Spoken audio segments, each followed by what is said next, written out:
Satu hari pasca kematian selebgram Laura Anna, mantan kekasihnya Gaga Muhammad kini dikabarkan duduk di kursi pesakitan pada hari ini, Kamis 16 Desember 2021, untuk mempertanggungjawabkan perbuatannya.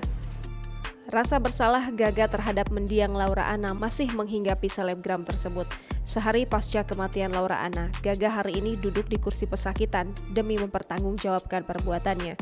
Kasus kecelakaan yang menyeret Gaga Muhammad ke meja hijau tetap disidangkan meski Laura Anna telah meninggal dunia. Kepala Seksi Penerangan Hukum Kejati DKI Jakarta, Ashari Syam, mengkonfirmasi bahwa persidangan dengan terdakwa Gaga Muhammad tetap berlanjut. Sidang kasus kecelakaan yang membuat mendiang Laura Anna lumpuh dengan terdakwa Gaga Muhammad akan dilanjutkan hari Kamis 16 Desember 2021.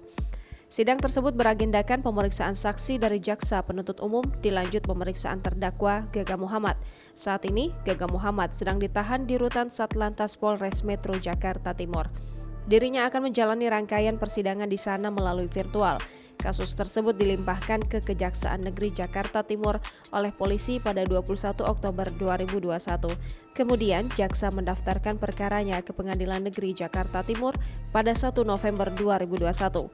Dalam persidangan, Gaga didakwa pasal 310 ayat 3 Undang-Undang Republik Indonesia nomor 22 tahun 2009 tentang lalu lintas dan angkutan jalan.